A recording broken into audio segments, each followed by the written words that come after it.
इमाम अली मकाम से मोहब्बत तो हो, इमाम अली मकाम का जिक्र भी हो, आंसू भी बहाए जाएं, नजराने भी दिए जाएं, देगे भी बनाई जाएं, सबीरें भी लगाई जाएं, लेकिन जिस मिशन के लिए हुसैन करबला गया था वो मिशन ही याद ना हो, उसका पता ही ना हो, और बंदा सीना तान के कहे मैं हुसैनी हूं। भाई तू किस तरह हुसैनी है?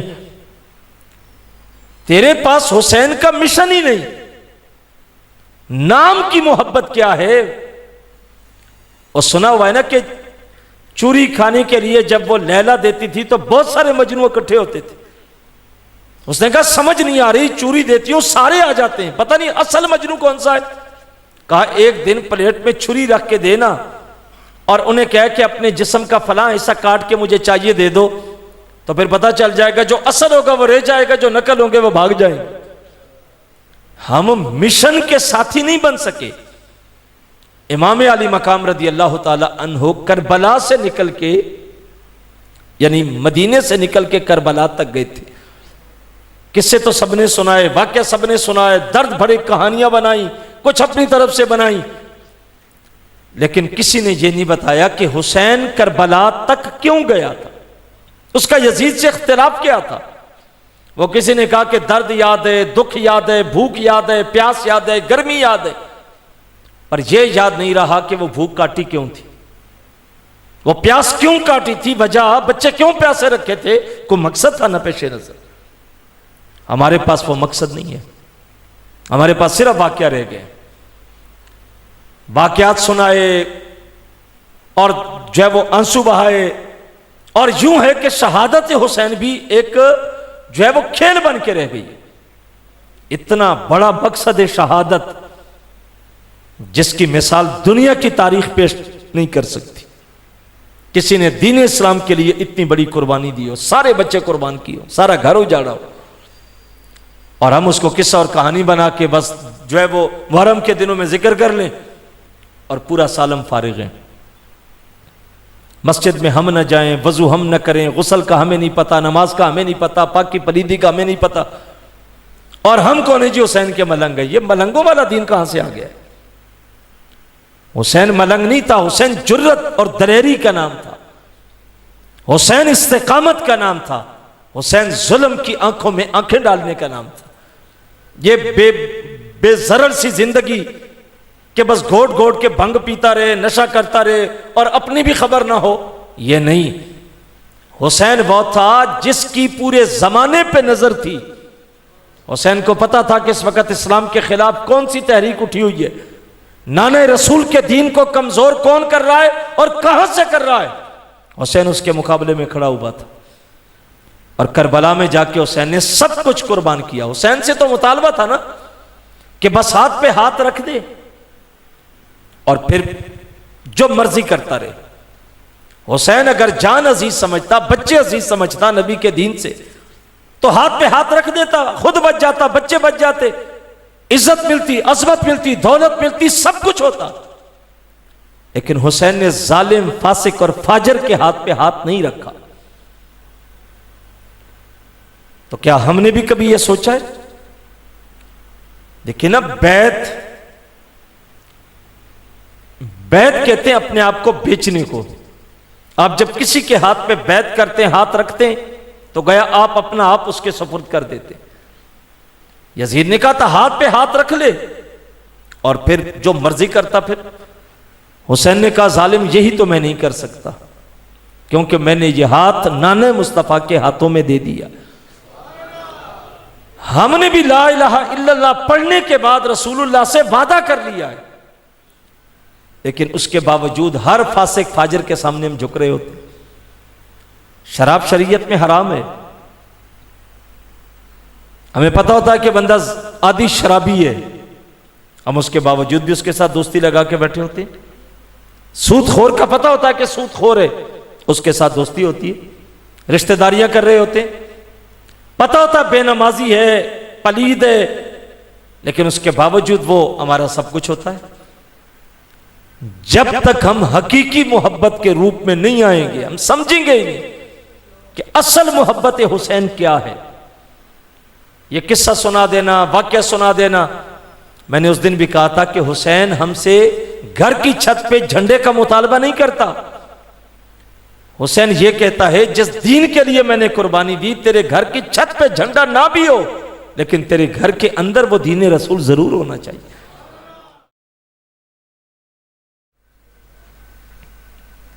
माहे मुहर्रम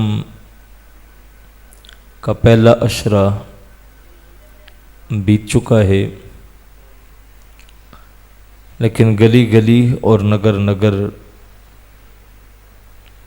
ज़िक्र अब भी इमाम अली मकाम रदी अल्लाह ताला अन्हु का जारी व सारी है। उन्होंने वो कुर्बानी दीन इस्लाम के लिए पेश की है जिसे क़यामत तक आने वाली नस्लें याद रखेंगी। कुरान मजीद फुरकान हमीद से जो कलिमात तिलावत किए हैं उन्हीं की रोशनी में चंद बातें आपके गोश गुजार करके अपनी मारूज़ात को समेटूँगा। हुज़ूर नबी रहमत सल्लल्लाहु अलैहि वसल्लम का जो तबलीगी सफ़र था वो इंतहाई कठिन सफ़र था। अगरचे अहले मक्का हुज़ूर को जानते थे, 40 साल हुज़ूर के इनके अंदर गुज़रे थे, लेकिन उसके बावजूद कि सादिक भी कहते, अमीन भी कहते, अमानतें भी हुज़ूर के घर रखते, जब बाहर माले तिजारत लेके जाते तो वहाँ जाके हुज़ूर की सदाकत, अमानत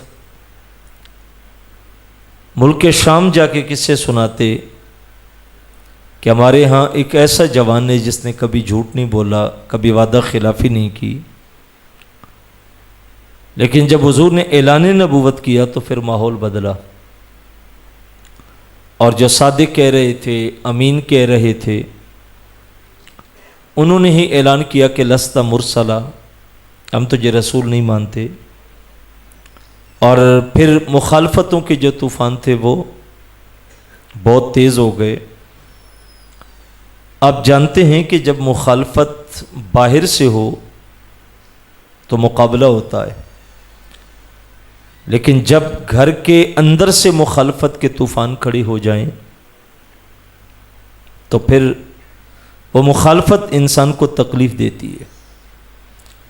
नबी रहमत सल्लल्लाहु अलैहि वसल्लम की मुखालफत सका चचा कर रहा था, ख़ानदान, कौम, कबीला। तो ये लम्हे हुज़ूर अलैहिस्सलातु वस्सलाम के लिए इंतहाई मुश्किल थे। फिर जितनी सौबतें हुज़ूर ने झेली वो भी एक तारीख़ का हिस्सा है।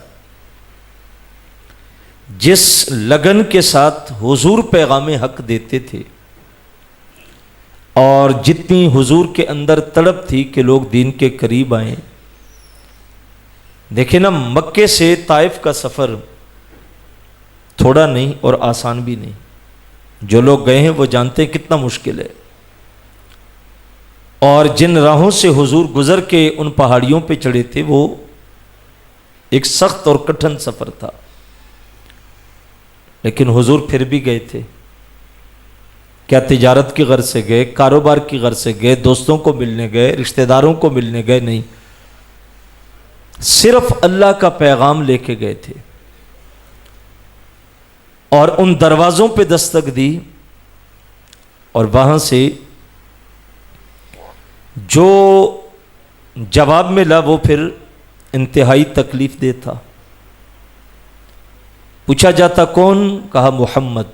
कहाँ से आए हो? मक्के से। किस गर्ज से आए हो? तबलीग दीन के लिए। वो कहते आपकी बात नहीं सुननी। दरवाज़ा भी नहीं खोला जाता। असल हमारे अंदर वो जज्बे नहीं रहे ना। आज 2 दिन बच्चे को नमाज का कहें और बेटा नमाज ना पढ़े तो तीसरे दिन हम हौसले हार देते हैं। किसी को नेकी की दावत दें, अच्छाई की तरफ बुलाएं, तो हमारी ख्वाहिश होती है कि हम एक दफ़ा कहें और बंदा बिल्कुल सीधा हो जाए। ये नहीं होता। तबलीग के लिए अपना अंदर पिघलाना पड़ता है, मेहनत करनी पड़ती है। हमारे पास वो अंदाज़े तबलीग नहीं रहा और नतीजा भी उसके मुताबिक आ रहा है। लेकिन हुजूर अलैहिस्सलातु वस्सलाम बात वो नहीं सुन रहे, फिर भी हुजूर इंतज़ार में, यहाँ तक कि पत्थर मारे गए।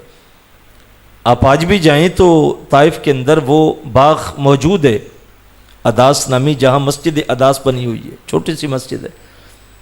मैं जब इस मरतबा उम्रे पे गया तो वहाँ जाने का इत्तेफाक हुआ, तो आप उस मस्जिद में दाखिल होंगे तो उसके दरो दीवार से भी दर्द टपकता है, क्योंकि हुजूर के नालेन खून से भरे हुए थे जब हुजूर उस बाग में आराम के लिए ठहरे थे और हुजूर को अंगूरों के गुच्छे पेश किए गए। बाहर अब भी वो छोटा सा दायरा बना हुआ है और वहाँ लोग बैठ के वो अंगूर बेच रहे होते हैं। तो एक कैफियत अब भी वहाँ तारी होती है, अगर आप जाके बैठें तो एक दर्द होता है। हज़रत सैयदना अम्मा आयशा सिद्दीक़ा रज़ियल्लाहु ताला अन्हा फरमाती हैं कि हमने एक दिन हुजूर से सवाल किया, या रसूल अल्लाह सल्लल्लाहु अलैहि वसल्लम, उहद से सख्त दिन भी आपकी ज़िंदगी में आया? सहाबा की नज़र में उम्मुल मोमिनीन फरमाती है, हमारी नज़र में उहद से ज़्यादा सख्त दिन नहीं था जब 70 लाशें हुजूर के सामने सहाबा के पड़े थे। हुजूर के अपने चचा हज़रत अमीर हमज़ा रज़ियल्लाहु ताला अन्हु,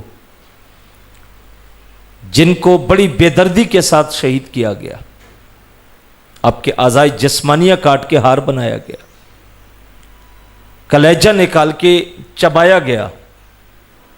और हुजूर जब भी कैफियत बनती तो हुजूर फरमाते, मा फ़अल अम्मी, मेरे चचा की दास्तान सुनाओ, मेरे चचा का हाल बयान करो।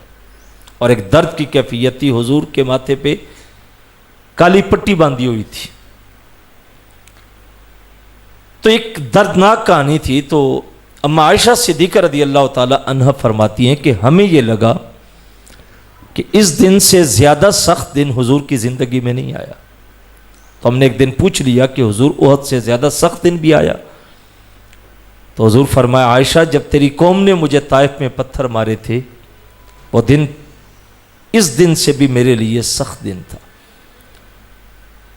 जब हुजूर को पत्थर मारे गए और नालेन खून से भरे, लेकिन नबी का हौसला फिर नबी का हौसला होता है।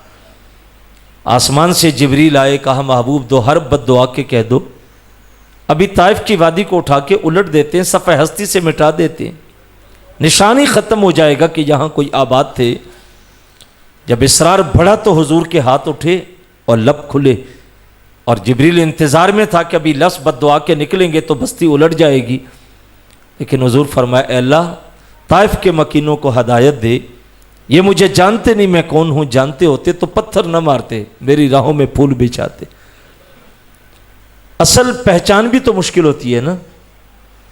आपका गमखार कौन है, आपकी बेहतरी सोचने वाला कौन है, आपके लिए अच्छा सोचने वाला कौन है, पहचान बहुत मुश्किल लोगों को होती है, अच्छे बुरे की पहचान। लेकिन जब हुजूर ताइफ से निकलने लगे तो 2 जुमले कहे थे, आज भी वो आपको ताइफ के बाज़ारों में जाके उसकी हकीकत नज़र आएगी। हुजूर फरमाया, पत्थर खा के जा रहा हूँ, लेकिन मुझे उम्मीद इनसे नहीं, लेकिन इनकी नस्लों से ईमान की तवक्को है। या नहीं मान रहे तो कोई मसला नहीं, अल्लाह मेहनत ज़ाया नहीं करता, या ज़हन में रखे, मेहनत ज़ाया नहीं होती। कभी कभी नतीजा बहुत देर के बाद मिलता है। हमारा चूंकि मिजाज नहीं बना हुआ ना, तबलीग दीन का भी चूंकि वो तबलीग की नीयत ही कम होती है। अब तो चूंकि ये जो तकरीरी और महाफल का सिस्टम था, ये भी एक कारोबार बन गया है, तो ज़ाहिर इससे गर्ज नहीं होती कि कोई असर करेगा नहीं। वो कहता मुझे तो फीस मिल गई है ना, कोई सुने कोई ना सुने, मुझे इससे क्या गर्ज। तो जब ये कारोबार बन गया है तो वो चीज़ें ख़त्म हो गई, वरना जो तकालीफ पिछले अदवार में हमारे उलमा बुजुर्गान दीन उठाते थे वो हमें तो नहीं आती। यानी जिस मोहब्बत से अब उलमा का इस्तकबाल होता है, अच्छा इंतज़ाम होता है, खाने पीने के माहौल होते हैं, या आज से 40 साल पीछे चले जाएं, 50 साल, तो ये नहीं होता था।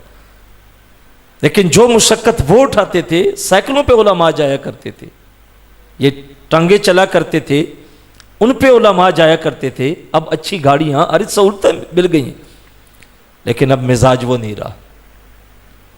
तो हुजूर फरमाया मुझे इनसे नहीं, इनकी नस्लों से ईमान की तवक्को है।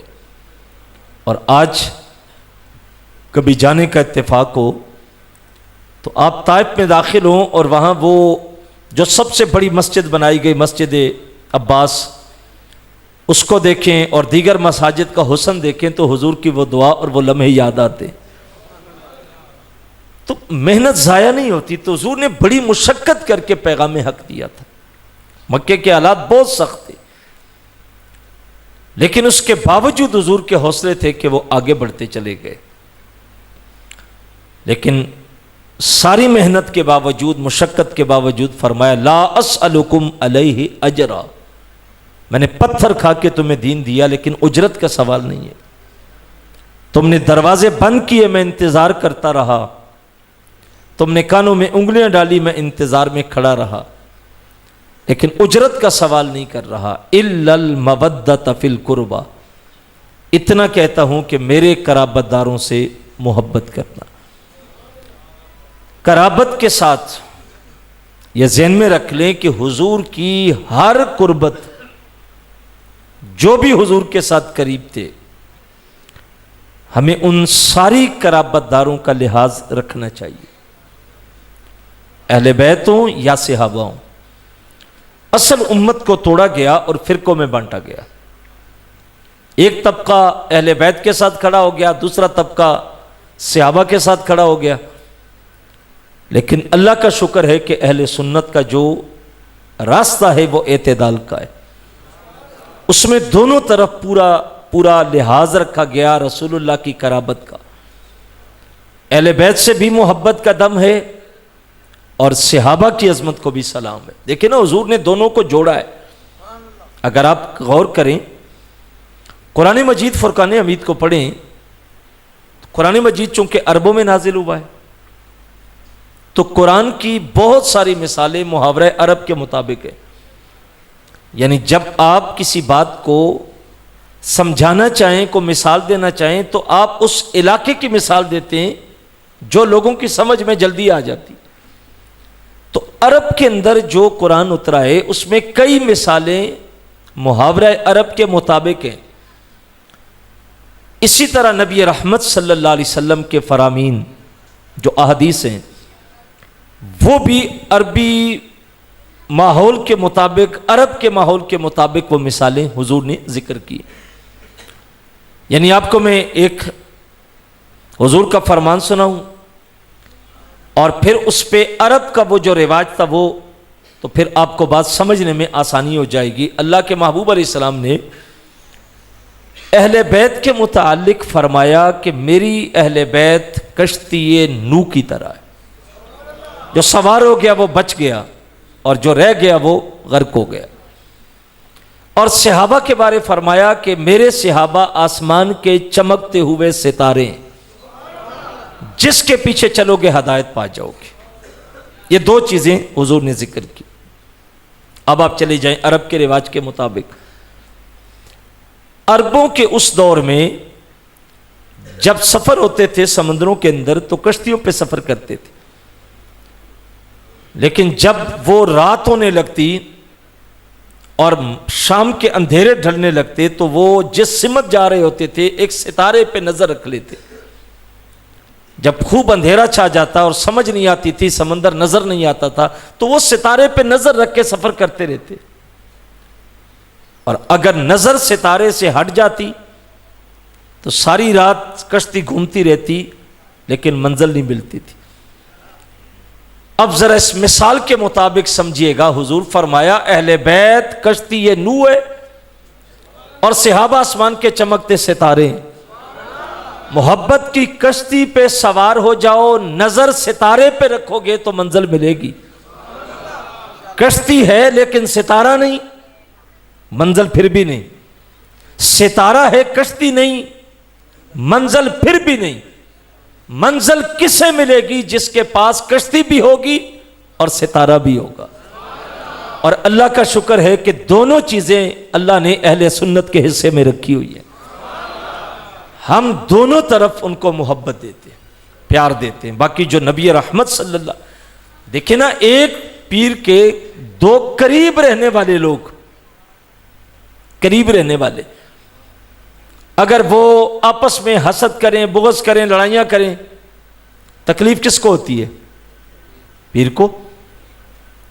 एक शेख के दो मानने वाले, करीब रहने वाले आपस में अंदर से दूर हों, लड़ाइयां झगड़े फसादात हों, तो तकलीफ पीर को होती है। लोग कहते हैं यार पीर तरबियत नहीं कर सका।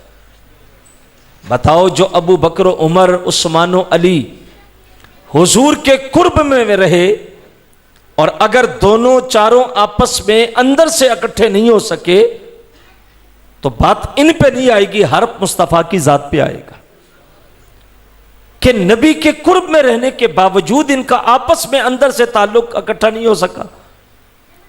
जबकि अल्लाह के कुरान से बढ़ के देखें, किस्से कहानियां सुनाना, वाकयात को जोड़ के तोड़ मरोड़ करके सुनाना, ये वाइस का काम होता है। अल्लाह के कुरान से बढ़ के तो कुछ नहीं।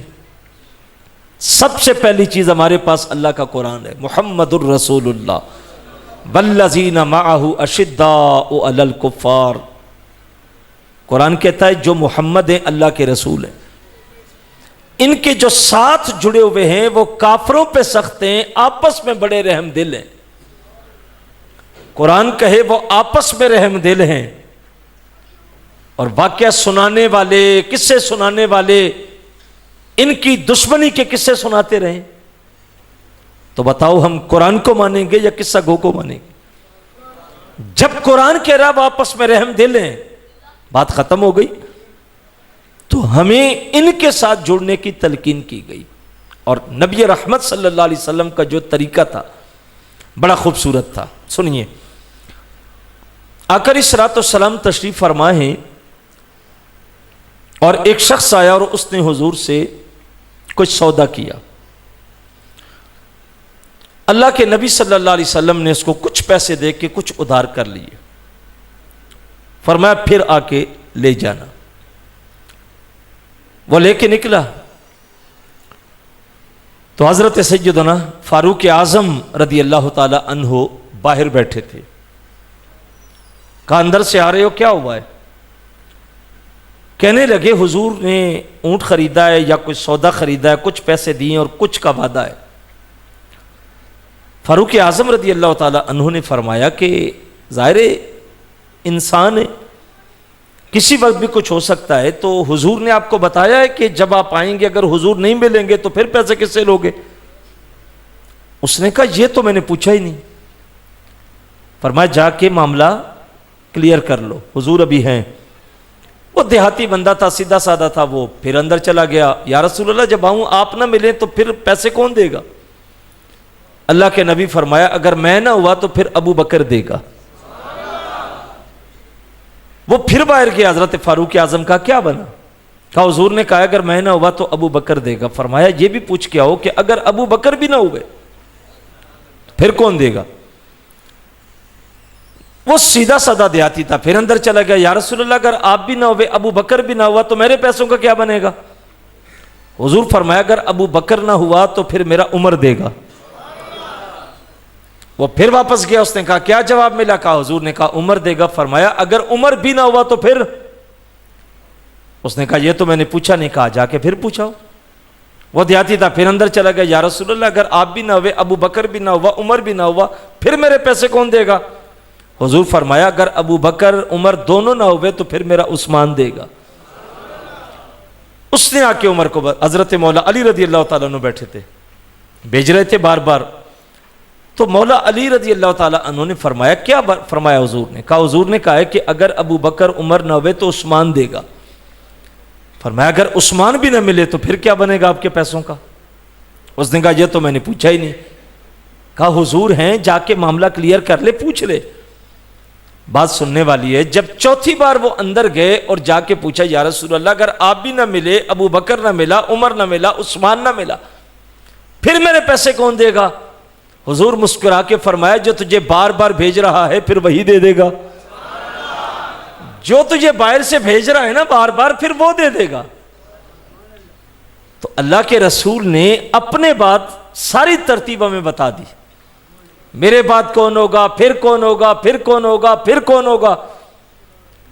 अब यह हमारी मर्जी है कि हम रसूलुल्लाह की मानते हैं या वाइज की मानते हैं।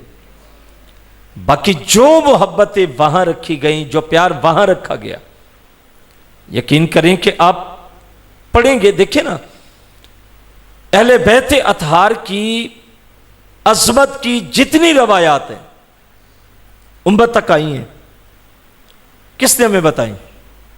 सहाबा ने। अहले बैत की अजमत की रवायतें जो उम्मत तक पहुंची हैं उनके रावी सहाबा हैं। क्या आप समझते हैं कि जिससे आपको दुश्मनी हो आप उसकी फजीलतें लोगों के सामने बयान करते? यह कभी नहीं हो सकता। मैंने उस दिन भी कहा था कि मोहल्ले में कोई रिश्ता देखने आ जाए और आपकी नहीं बन रही, आप इतनी बदखोइयां करते हैं कि वो रिश्ता ही खत्म हो जाता है।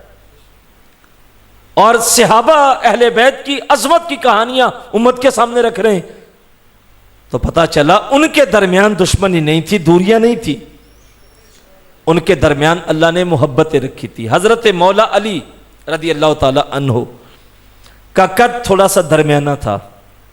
सिद्दीक़ अकबर और फारूक आजम के कद बड़े थे। एक दिन तीनों असहाब इकट्ठे चल रहे हैं, दरमियान में अली है, दाएं उमर, बाएं जो है वो अबू बकर, बाएं उमर, और हाथों में हाथ डाल के तीनों असहाब इकट्ठे चल रहे हैं। चलते चलते हजरत फारूक आजम ने मंजर देख के अबू बकर को कहा, अबू बकर, अली हमारे दरमियान इस तरह है जिस तरह लना का नुक्ता होता है। लना के अंदर जो नुक्ता होता है इसका माना होता वास्ते हमारे, और अगर लना लफ्ज के अंदर से नुक्ता उठा दें तो ला रह जाता है जिसका माना था कुछ नहीं। उमर कह रहे हैं अबू बकर, अगर अली हमसे निकल जाए तो अबू बकर भी कुछ नहीं, उमर भी कुछ नहीं। तो बताओ ये मोहब्बत की कहानी है या नफरतों की है? और भाई वहां मोहब्बतें थी इसलिए कि उन्होंने एक छत के नीचे परवरिश पाई थी, उनकी तरबियत रसूलुल्लाह ने की थी, लिहाजा उनका जो प्यार था। हजरत मौला अली रदी अल्लाह ताला अन्हु के साथ हजरत सिद्दीक़ अकबर बाहर आए, मस्जिद से निकले, देखा इमाम हसन खेल रहे थे, तो हजरत अबू बकर सिद्दीक़ ने उठाया, उठा के चूमा कंधे पे बिठाया और फिर हजरत मौला अली की तरफ देख के कहा, अली नाराज ना होना, पुत्र तेरा है पर लगता तेरे तरह नहीं है। कहा किसकी तरह लगता है? कहा ये अपने नाने की शबीह है, रसूलुल्लाह के मुशाबे। तो हजरत अली फरमाया मैं भी यही सोचता रहता हूं कि बेटा मेरा है लेकिन शक्ल मुस्तफ़ा से मिलती है। और भाई वो मोहब्बतों में पले थे, मोहब्बतों में बड़े थे। उम्मत इसलिए आगे बढ़ी कि उनके अंदर मोहब्बतें थी, प्यार था। इसलिए नबी रहमत सल्लल्लाहु अलैहि वसल्लम के जो कराबत वाले, उनके साथ जो मोहब्बत, जो अकीदत का रिश्ता है, वो दोनों तरफ बराबर, क्योंकि दोनों मुस्तफ़ा की वजह से मुअज़्ज़ज़ है। आल किसकी है? नबी की। सहाबा किसके हैं? नबी के। तो दोनों को निस्बत रसूल की हासिल है, लिहाजा वो अजमतों की मेराज पे हैं दोनों, क्योंकि दोनों का रिश्ता मेरे मुस्तफ़ा से जुड़ा हुआ है। इसलिए इमाम अली मकाम रदी अल्लाह ताला अन्हु की मोहब्बत अहले बैत में से, ये अयाम चूंकि हजरत इमाम अली मकाम के साथ हैं। बस इतना याद रखें कि इमाम अली, देखें किसी शख्स से मोहब्बत हकीकी तौर पे क्या होती है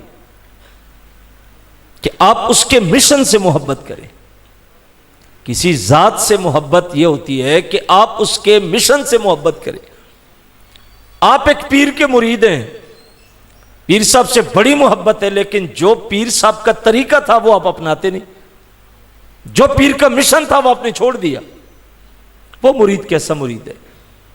जो नाम पीर का ले और जो रास्ता पीर ने अपनाया था वो रास्ता ही नहीं अपनाता, वो तो वो हकीकी पीर मुरीद नहीं होता। जो पीर के मिशन को छोड़ दे। सहाबाए किराम रिदवानुल्लाहि अलैहिम अजमईन ने हुजूर से मोहब्बत की थी, प्यार किया था, और ऐसी मोहब्बत आपको दुनिया में कहीं नहीं मिलेगी जैसी सहाबा ने की है। आपने दुनिया में बड़े बड़े मोहब्बत के किस्से सुने होंगे, लेकिन आपने कभी यह नहीं देखा होगा कि किसी मुहिब ने अपने महबूब का थूक चाटा, आपको नहीं मिलेगा। लेकिन सहाबा ने करके दिखाया। आपने कभी नहीं सुना होगा कि किसी मुहिब ने महबूब के वजू का पानी हाथों पे लेके चेहरों पे मला हो, लेकिन सहाबा ने करके दिखाया था।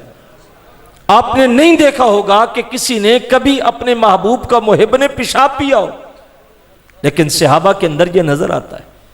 हुजूर ने एक दिन रात को पेशाब किया, और एक सहाबिया थी जो हुजूर के घर में खिदमत करती थी, तो रात को उठी तो उन्होंने अंधेरे में वो पेशाब पी लिया। हुजूर फरमाया जहां प्याले में पेशाब करके रखा था, उसकी हुजूर तो मैं रात को पी गई।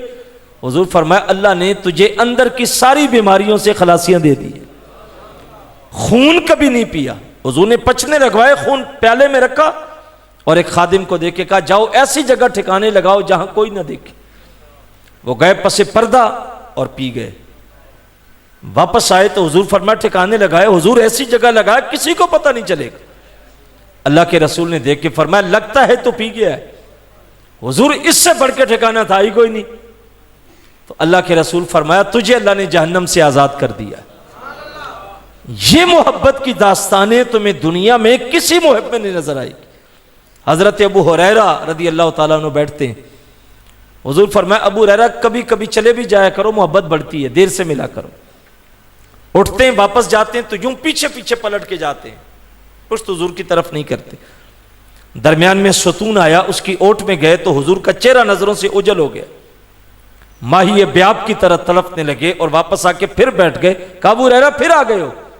अर्ज की हुजूर सतून दरमियान में आया था, मैं तो इतनी जुदाई भी गवारा नहीं कर सका। यह मोहब्बत का आलम है। लेकिन दूसरी तरफ बात समझी, आप सहाबा के किस्से देखें, सहाबा की जिंदगी देखें। कोई सहाबी कहां दफन, कोई कहां दफन, कोई कहां दफन। क्यों मदीने में दफन क्यों नहीं हुए? मस्जिद नबी के साए में दफन क्यों नहीं होते? हालांकि दुनिया की ख्वाहिश होती है कि अगर वो जगह मदीने की मिल जाए, बकी के कब्रिस्तान में अगर तदफीन हो जाए तो इससे बढ़ के जगह क्या है? रसूलुल्लाह की सोहबत में अगर जगह मदीने में मिल जाए, कितने आइमा थे जो मदीने में रहते थे। इस गर्ज से लोगों ने मदीने में रिहाइशें रखी हुई हैं कि अल्लाह हमें मौत मदीने में दे दे। वो सिर्फ मरने की गर्ज से मदीने में रह रहे। इमाम अहमद बिन अंबल के बारे में आता है ना, जब आप दर्स दिया करते थे मस्जिद नबवी में बैठ के, तो अगर कज़ाए हाजत के लिए हुदूद मदीना से बाहर जाते थे, लेकिन दौड़ के जाते दौड़ के आते। पूछा हजरत क्यों? फरमाया डर लगता है कि यह ना हो कि मदीने की हुदूद से बाहर कदम रखूं और मेरी मौत आ जाए। मैं चाहता हूं मेरी मौत भी आए तो मदीने की हुदूद में आए। इकबाल ने जो सरकार की बारगाह में इस्तिगासा पेश किया है ना, उसमें इकबाल हुजूर की बारगाह में अर्जा पेश करते हुए, अरीजा पेश करते हुए इकबाल कहता है, या रसूल अल्लाह सल्लल्लाहु अलैहि वसल्लम, मैं अंदर की जसारत तो नहीं करता, चूंकि इस काबिल नहीं हूं कि कहूं कि आपके पहलू में दफन की जगह मिले। लेकिन इकबाल कहता है कि मरकदे दरसाया दीवार बख्श, आका जहां आपके मजार की दीवार का साया पड़ता है ना, अगर वहां मुझे मजार के लिए जगह मिल जाए बाहर कहीं, कि आपके उस गुंबद का साया पड़े, अगर वो जगह मुझे कब्र के लिए मिल जाए तो फिर मैं आसमान के सितारों को कहूंगा कि आओ मेरे कब्र की जरों का मुकाबला करो, चमक इनमें ज्यादा है या तुम में ज्यादा है। यानी वो इज्जत की जगह जिसके लिए लोग तड़पते रहे। लेकिन सहाबा वहां दफन नहीं है। क्यों? उन्हें हुजूर से भी मोहब्बत थी और हुजूर के मिशन से भी मोहब्बत थी। वो रसूलुल्लाह का दीन लेके दुनिया के कोने कोने में पहुंचे थे। मैंने अर्ज किया कि शख्सियत से भी मोहब्बत हो और उसके मिशन से भी मोहब्बत हो। इमाम अली मकाम से मोहब्बत तो हो, इमाम अली मकाम का जिक्र भी हो, आंसू भी बहाए जाएं, नजराने भी दिए जाएं, देगे भी बनाई जाएं, सबीलें भी लगाई जाएं, लेकिन जिस मिशन के लिए हुसैन करबला गया था वो मिशन ही याद ना हो, उसका पता ही ना हो, और बंदा सीना तान के कहे मैं हुसैनी हूं। भाई तू किस तरह हुसैनी है? तेरे पास हुसैन का मिशन ही नहीं, नाम की मोहब्बत क्या है? और सुना हुआ है ना कि चूरी खाने के लिए जब वो लैला देती थी तो बहुत सारे मजनू इकट्ठे होते थे। उसने कहा समझ नहीं आ रही, चूरी देती हूं सारे आ जाते हैं, पता नहीं असल मजनू कौन सा है। कहा एक दिन प्लेट में छुरी रख के देना और उन्हें कह के अपने जिस्म का फलां हिस्सा काट के मुझे चाहिए दे दो, तो फिर पता चल जाएगा जो असल होगा वो रह जाएगा, जो नकल होंगे वो भाग जाएंगे। हम मिशन के साथी नहीं बन सके। इमाम अली मकाम रदी अल्लाह ताला अन्हो करबला से निकल के, यानी मदीने से निकल के करबला तक गए थे। किस्से तो सबने सुनाए, वाक्य सबने सुनाए, दर्द भरी कहानियां बनाई, कुछ अपनी तरफ से बनाई, लेकिन किसी ने यह नहीं बताया कि हुसैन करबला तक क्यों गया था, उसका यजीद से इख्तिलाफ क्या था। वो किसी ने कहा कि दर्द याद है, दुख याद है, भूख याद है, प्यास याद है, गर्मी याद है, पर यह याद नहीं रहा कि वो भूख काटी क्यों थी, वो प्यास क्यों काटी थी, वजह बच्चे क्यों प्यासे रखे थे, कोई मकसद था ना पेशे नजर। हमारे पास वो मकसद नहीं है, हमारे पास सिर्फ वाकया रह गए, वाकयात सुनाए और जो है वो आंसू बहाए, और यूं है कि शहादत हुसैन भी एक जो है वो खेल बन के रह गई। इतना बड़ा मकसद शहादत जिसकी मिसाल दुनिया की तारीख पेश नहीं कर सकती। किसी ने दीन इस्लाम के लिए इतनी बड़ी कुर्बानी दी हो, सारे बच्चे कुर्बान किए हो, सारा घर उजाड़ा हो, और हम उसको किस्सा और कहानी बना के बस जो है वो मुहर्रम के दिनों में जिक्र कर लें और पूरा सालम फारिग हैं। मस्जिद में हम न जाएं, वजू हम न करें, गुस्ल का हमें नहीं पता, नमाज का हमें नहीं पता, पाक की पलीदी का हमें नहीं पता, और हम कौन है जी हुसैन के मलंग है। ये मलंगों वाला दीन कहां से आ गया? हुसैन मलंग नहीं था, हुसैन जुर्रत और दलेरी का नाम था, हुसैन इस्तिकामत का नाम था, हुसैन जुल्म की आंखों में आंखें डालने का नाम था। ये बेजरर सी जिंदगी कि बस घोट घोट के भंग पीता रहे, नशा करता रहे और अपनी भी खबर ना हो, ये नहीं। हुसैन वो था जिसकी पूरे जमाने पे नजर थी। हुसैन को पता था कि इस वक्त इस्लाम के खिलाफ कौन सी तहरीक उठी हुई है, नाने रसूल के दीन को कमजोर कौन कर रहा है और कहां से कर रहा है। हुसैन उसके मुकाबले में खड़ा हुआ था, और करबला में जाके हुसैन ने सब कुछ कुर्बान किया। हुसैन से तो मुतालबा था ना कि बस हाथ पे हाथ रख दे और फिर जो मर्जी करता रहे। हुसैन अगर जान अजीज समझता, बच्चे अजीज समझता नबी के दीन से, तो हाथ पे हाथ रख देता, खुद बच जाता, बच्चे बच जाते, इज्जत मिलती, अजमत मिलती, दौलत मिलती, सब कुछ होता। लेकिन हुसैन ने जालिम, फासिक और फाजर के हाथ पे हाथ नहीं रखा। तो क्या हमने भी कभी यह सोचा है? देखिए ना, बैत कहते हैं अपने आप को बेचने को। आप जब किसी के हाथ पे बैत करते हैं, हाथ रखते हैं, तो गया आप अपना आप उसके सुपुर्द कर देते। यजीद ने कहा था हाथ पे हाथ रख ले और फिर जो मर्जी करता। फिर हुसैन ने कहा जालिम यही तो मैं नहीं कर सकता, क्योंकि मैंने ये हाथ नाने मुस्तफा के हाथों में दे दिया।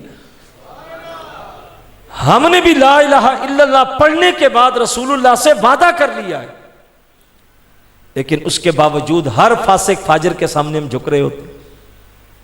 शराब शरीयत में हराम है, हमें पता होता है कि बंदा आदि शराबी है, हम उसके बावजूद भी उसके साथ दोस्ती लगा के बैठे होते। सूदखोर का पता होता है कि सूदखोर है, उसके साथ दोस्ती होती है, रिश्तेदारियां कर रहे होते।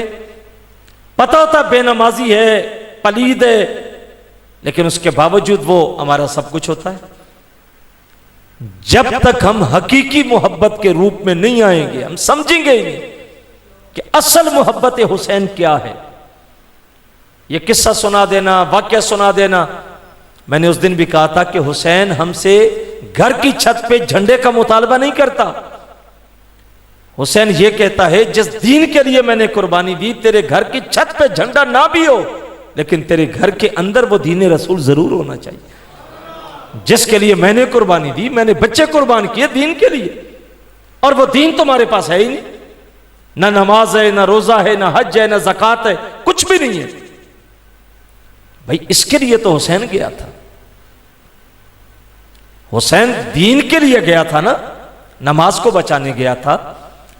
जब यजीद के दरबार में लश्कर लुटा हुआ पहुंचा ना, और यजीद का बेटा, आप जानते हैं कि करबला से एक ही बीमार गया था, इमाम ज़ैनुल आबिदीन।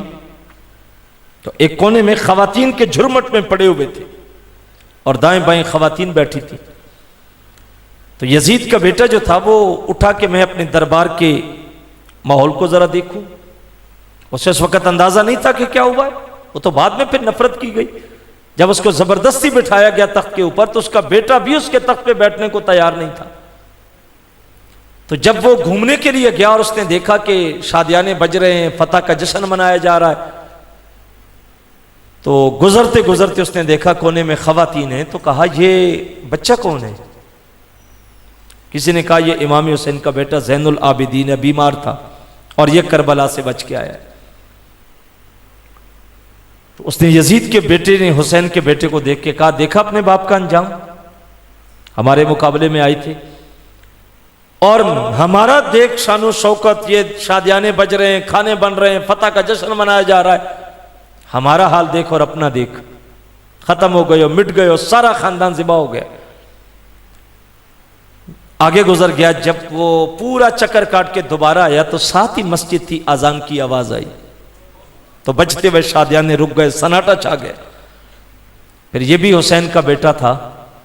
सारी कुव्वत को जमा करके यजीद के बेटे को मुखातिब करके कहा, जालिम तू कह रहा था कि हम मिट गए हैं, तुम जीत गए हो। बताओ इस मुअज्जन की अजान में जिस मोहम्मद का नाम है, मेरा नाना है या तेरा नाना है? कहा इसी अजान को तो हम बचाने आए। जो बेटा 10 मुहर्रम की सुबह भी फजर की आजान करबला के टीले पे खड़े होके दे, और उसके मानने वाले कभी मस्जिद में जाए ही ना, और वो कहें कि हम हुसैन वाले, ये जिक्र हुसैन नहीं चाहता, ये तस्करे, ये किस्से बना के, दर्द की कहानियां बना के लोगों को रुलाने के लिए किस्से बयान करना, और अमली जिंदगी में उनका कुछ भी ना हो, ये कोई मोहब्बत नहीं होती। ये कारोबार होता है, यह दुनिया कमाने का जरिया होता है। हुसैन का मानने वाला हो और बेनमाजी हो, यह नहीं हो सकता। हुसैन का मानने वाला हो और उसके घर में पर्दे का माहौल ना हो। किसी ने बड़ा खूबसूरत एक जुमला दिया था। उसने कहा था करबला से 2 किरदार सामने आए हैं, मर्द की शुजाअत, औरत का हया। ये 2 चीजें करबला की थी। एक तरफ इमाम अली मकाम की जुर्रत, दलेरी, अली अकबर जैसा जवान बेटा जो 22,000 से लेकर 70,000 तक की रवायात है कि लश्कर खड़ा है और अकेला बेटा, हजरत इमाम अली मकाम का 18 साल अकेला बेटा मैदान में कूद जाता है। दलेरी नहीं थी तो और क्या था? एक एक करके शहादत का जाम पी रहे हैं और लाखों के लश्कर में घुस रहे हैं, यह दलेरी थी। और करबला में खैमों के जलने के बावजूद भी किसी खातून के सर से दुपट्टा नहीं उतरा। यह औरत का हया और औरत के पर्दे की अहमियत थी, और करबला से यह पैगाम था। और हमारी बेटियां अगर 10 मुहर्रम के दिन भी पर्दा न करें, उन्हें खबर ही ना हो कि दीन क्या है, पर्दा क्या है, तो क्या हम समझेंगे कि ज़ैनब हमसे राजी हो रही है? यह नहीं होगा। औरत के लिए कमाल यह है कि वो घर की 4 दीवारी में रहे। देखिए, मैं आखिर में बस बात को इख्तिताम करता हूं, क्योंकि मैं वैसे भी 35 से 40 मिनट का खतीब हूं। इतना टाइम जब होता है तो अंदर से आवाज आती है कि काम खत्म हो गया। शुरू से एक रूटीन, और होना भी इतना ही चाहिए। अगर अमल के लिए 2 बोल भी हो तो बहुत होते। आखिर में मैं एक बात रखूंगा। अल्लामा इकबाल बड़ा जीरक शख्स था, समझदार था, अहले बैत से मोहब्बत करता था। उसकी शोहरत की वजह भी यही थी। उससे पूछा गया कि आप से ज्यादा शोहरत और शायरी के अंदर गालिब का मकाम है। जब बोलता है तो फिर बोलता चला जाता है। और जिन संगलाख जमीनों पे गालिब ने लिखा है ये उसी का हिस्सा, उसी का मकसूम है। लेकिन अल्लामा इकबाल से कहा गया कि गालिब से ज्यादा शोहरत आपको मिली, जबकि वो आपसे बड़ा शायर था। शायरी में, फन में आपसे बड़े बड़े लोग हैं, लेकिन शोहरत अल्लाह ने आपको दी। इसकी वजह क्या है? तो अल्लामा इकबाल कहता है कि मैं जो समझता हूं इसलिए कि मैंने 1.25 करोड़ मरतबा मुस्तफ़ा पे दुरूद पढ़ा है। हुजूर पे, हुजूर की आल पे, दुरूद में हुजूर भी है, हुजूर की आल भी है। तो अल्लामा इकबाल को मोहब्बत थी, जीरक शख्स था, लेकिन करबला में जाके सारा मंजर इकबाल देखता है। हुसैन की जुर्रत, दलेरी, बहादुरी, खवातीन का किरदार, वो नमाजें के करबला में पानी बंद है लेकिन जमात फिर भी चल रही है, आजानें फिर भी पढ़ी जा रही हैं, नमाजें फिर भी हो रही हैं, और पूरी इस्तिकामत के साथ करबला में सब खड़े। फिर 10 मुहर्रम की सुबह तक इकबाल देखता है कि लाशों पे घोड़े दौड़ रहे हैं, कहीं खेमे जल रहे हैं, कहीं सर काटे जा रहे हैं।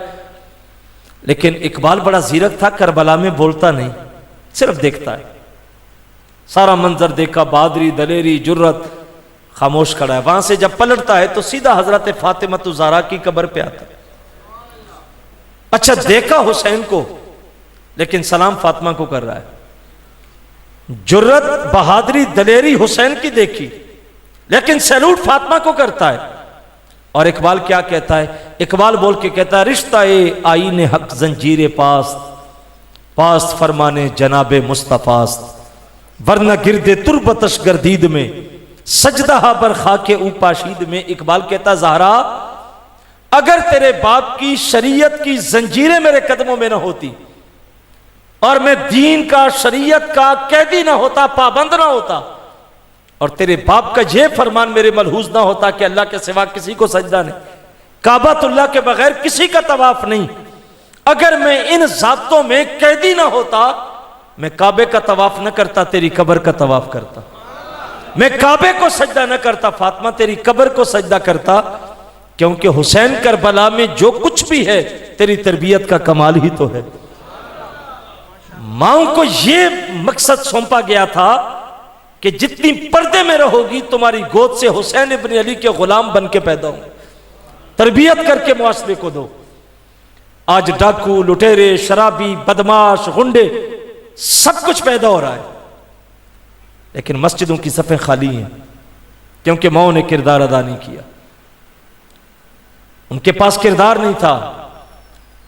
यार, हुसैन का वो सजदा करबला की रेत पे जो कयामत की सुबह तक याद रखा जाएगा, और ऐसा सजदा किसी ने नहीं किया जो हुसैन इब्न अली ने किया, और सर सजदे में काटा गया, और कयामत के दिन हुसैन सजदे से सर उठाएगा। इतना लंबा सजदा हुसैन का। लेकिन पीछे देखो, मां कौन है जो एक सजदा करे तो रात खत्म हो जाए, और अल्लाह की बारगाह में अर्ज करे, अल्लाह एक रात इतनी लंबी दे, तेरे नबी की बेटी जी भर के इबादत तो कर ले। एक सजदा भी नहीं पूरा होता, रात खत्म हो जाती है। उस हुसैन का बाप कौन है जिसकी नमाज असर कज़ा हो जाए, रब सूरज को वापस मोड़ दे? जब बाप ऐसा हो, मां ऐसी हो, तो फिर हुसैन पैदा होते। आज उम्मत तरस रही है, यजीद गली गली दंदना रहे, पूरी दुनिया पे यजीद का कब्जा है, अदालतों में, कचहरियों में, निजाम पे पूरी तरह यजीद मुसल्लत हो चुका है। किसी मुल्क का निजाम यजीद के चंगल से आजाद नहीं। हमें मुसलमान 70 साल से हमारे ऊपर जो हुकूमत हो रही है, जिस तरह हमारा मुल्क की निजाम चलाया जा रहा है, क्या वो अदल के ऊपर है? क्या काजी जो है वो आजाद हैं, अदालतें आजाद हैं, थाने आजाद हैं, कचहरियां आजाद हैं? क्या हमारे पास आजाद है? कुछ भी नहीं। और जब आजादी नहीं होती तो फिर वहां यजीद होता है। लेकिन अफसोस ये कि हम उसके मुकाबले में हुसैन इब्न अली का किरदार पैदा ही नहीं कर सके, जो जुल्म की आंखों में आंखें डाले, जो जालिम को जालिम कह सके। हम वो नस्ल ही तैयार नहीं कर सके। इसलिए करबला से हमें जो पैगाम मिला है हमें वो समझना है, और फिर इमाम अली मकाम रदी अल्लाह ताला अन्हु की मोहब्बतों का सबक हमने याद करके, जो अमली मोहब्बत होती है, किरदार की मोहब्बत होती है, असल वही मोहब्बत होती है। हमें चाहिए ये कि हम इमाम अली मकाम के सच्चे गुलाम बने अमल की दुनिया। हुसैन ने नमाज नहीं छोड़ी तो हम नमाज न छोड़े, पाकी पलीदी को, दीन को सीखें, रोज़ा, हज, नमाज, ज़कात, जो दीनी चीज़ें थी हम उनको याद करें। किरदार हमारा कैसा, मंडियों में कैसे हैं, कचहरियों में कैसे हैं, अदालतों में कैसे हैं। क्या जब ज़रूरत पड़ती है तो ताकतवर के साथ खड़े होते हैं, गरीब के साथ खड़े होते हैं, जाने के बावजूद कि ये बंदा गलत है लेकिन ताकतवर है फिर भी उसके साथ खड़े हो जाते हैं। तो फिर हुसैन की मोहब्बत कहाँ गई? ये नहीं होगा। अपने किरदार में हुसैन को दाखिल करें, तुम्हें कहना ना पड़े कि हुसैन हम आपके हैं, क़यामत के दिन हुसैन खुद कहे कि ये मेरे थे। मज़ा फिर आएगा। अल्लाह की बारगाह में दुआ करेंगे, अल्लाह मुझे आपको तौफीक अमल नसीब फरमाए, जो कहा सुना अल्लाह उस पर अमल की तौफीक नसीब फरमाए। वमा अलैया इल्लल बलागुल मुबीन। आमीन। अल्लाहुम्मा सल्लि अला सय्यिदिना व मौलाना मुहम्मदिन मादनिल जूदि वल करम वाली वसहाबी व बारिक वसल्लम। अल्लाह इस महफ़िल पाक का एक एक लम्हा अपनी बारगाह में कबूल फरमा, जो कहा सुना गया अल्लाह उस पर अमल की तौफीक अता फरमा। जितने अहबाब आए मोहब्बत के साथ बैठे, टूटा फूटा लहजा इन्होंने सुना, अल्लाह सब कुछ असर बना के दिलों में उतार दे। हमें इमाम अली मकाम रदी अल्लाह ताला अन्हु की हकीकी मोहब्बत नसीब फरमा, अमल की दुनिया में इमाम हुसैन का साथ नसीब फरमा। अल्लाह उस दीन को अमली ज़िंदगी में दाखिल करने की तौफीक दे जिसके लिए इमाम अली मकाम ने इतनी बड़ी कुर्बानी दी। आज जितने लोगों ने इस महफल में दामे दिल में सुकने कदम हिस्सा लिया, अल्लाह उनको बरक़ात अता फरमा। व सल्लल्लाहु तआला अला हबीबी मुहम्मदिन व आलिहि व अस्हाबिही अजमईन बिरहमतिका या अरहम।